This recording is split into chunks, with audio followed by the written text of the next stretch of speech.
শোনো না, আজ একটা মিনি ব্লগ শেয়ার করে তোমাদের সাথে, আশা করি ভালো লাগবে। আসলে সিম্পল একটা লাইফস্টাইল, বাড়িতেই ছিলাম, দেখলাম কিছু কাপড় জামা নোংরা হয়ে গেছে।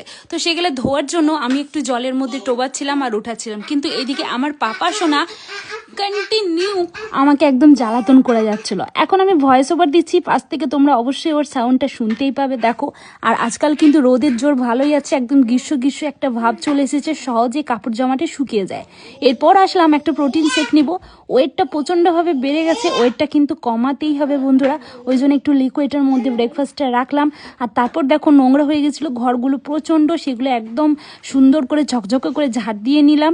এরপর ভাজবো একটা ডবল কুসুমের অমলেট, বেশি করে পেঁয়াজ আর লঙ্কা দিয়ে। হ্যাঁ, আজ আমাদের বাড়ি হয়েছিল হাঁসের ডিমের ঝোল, কিন্তু ওই যে একটা হাঁসের ডিম নষ্ট হয়ে গেছিলো, মানে জলের মধ্যে সেদ্ধ করতে দেওয়ার সময় ফুটে গেছিলো, বাস। তারপর ওই জন্য একটা ডবল কুসুমের ডিম ভাজা করে নিচ্ছি।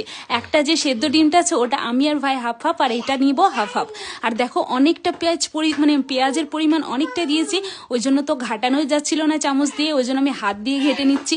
আর পাশ দিয়ে আমাকে মা বলছিল, জানিস না কিভাবে এইভাবে ঘাটিস তুই, আমার তো ভালোই লাগে না, কিন্তু আমার মনে হয় হাত দিয়ে ঘাটলে নুনটা খুব সুন্দর ঢুকে যায়। কিন্তু তোমরা কি একটা ব্যাপার লক্ষ্য করেছো, ডিমটা তো আমি তাওয়ার মধ্যে দিয়েই দিলাম, আসলেই কিন্তু গ্যাসটা অন ছিল না।